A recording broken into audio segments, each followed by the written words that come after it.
So, let's dive into a question that really gets to the heart of who we are. Do we actually choose what we believe?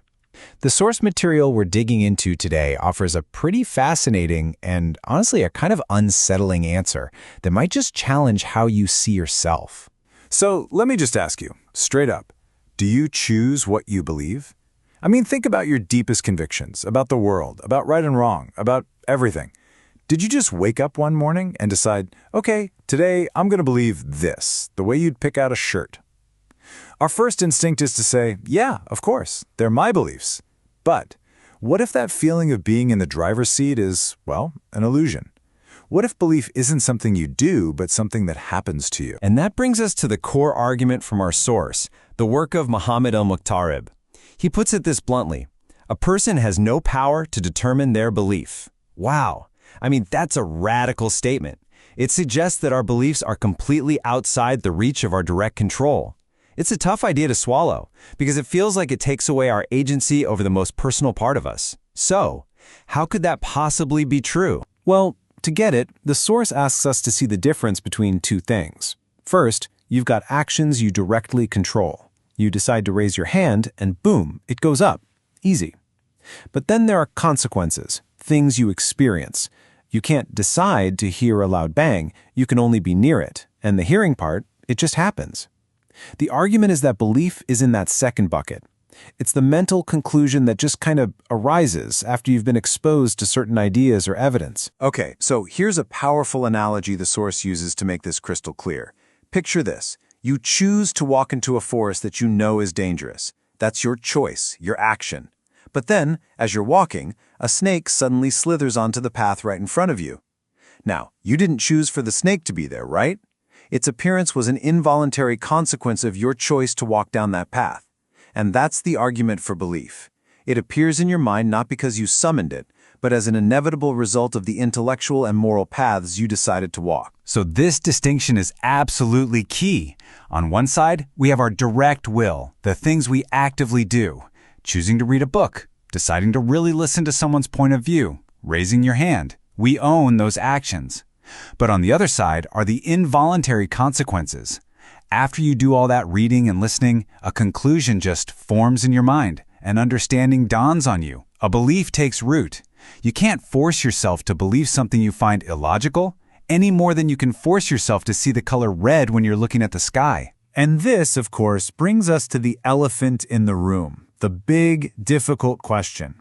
If we don't directly choose our beliefs, if they're just consequences that happen to us, then how can anyone be held responsible for what they believe? How can there be any accountability at all?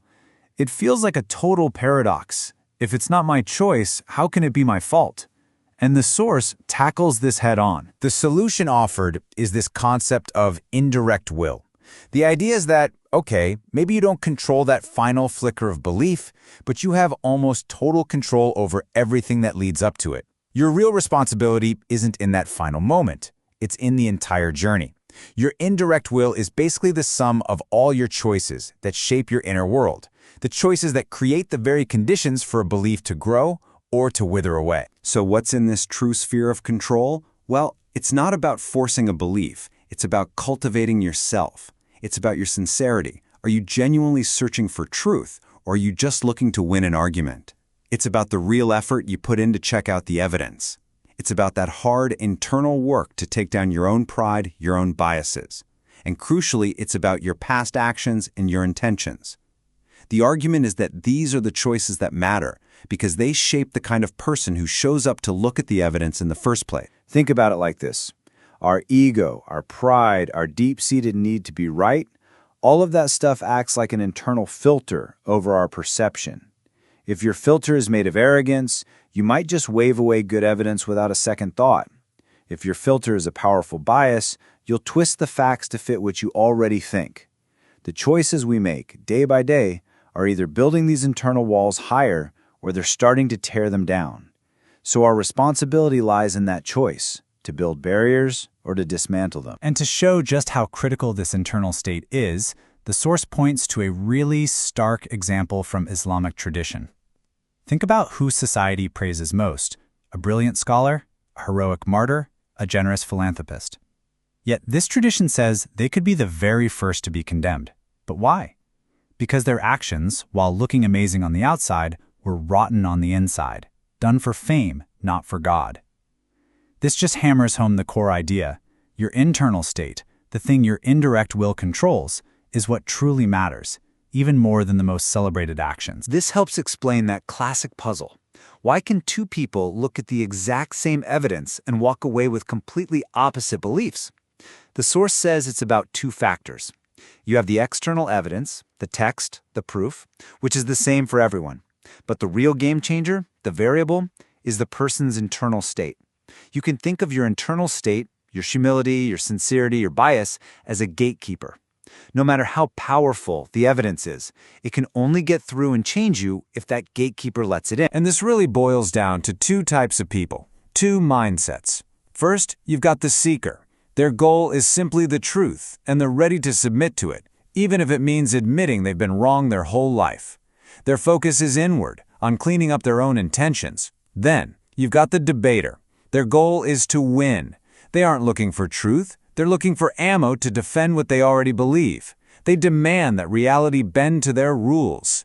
These are two completely different journeys, and the choice of which one to walk is totally up to us. So, the whole argument comes down to this.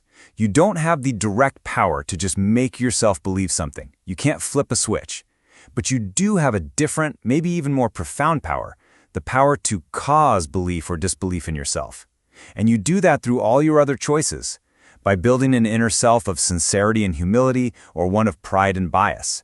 You can't command the final destination, but you are absolutely the captain of the ship on the journey there. And that leaves us with a final, really personal question to think about. This whole idea reframes what responsibility even means. It's not about one moment of choice, but about a lifetime of shaping your own character. So the real question isn't just what do you believe, it's who are you choosing to become? If our beliefs are the result of the person we build, then what choices are you making today about sincerity, about humility, about effort that will define the person who looks at the world tomorrow? That right there is the real choice we all have to make.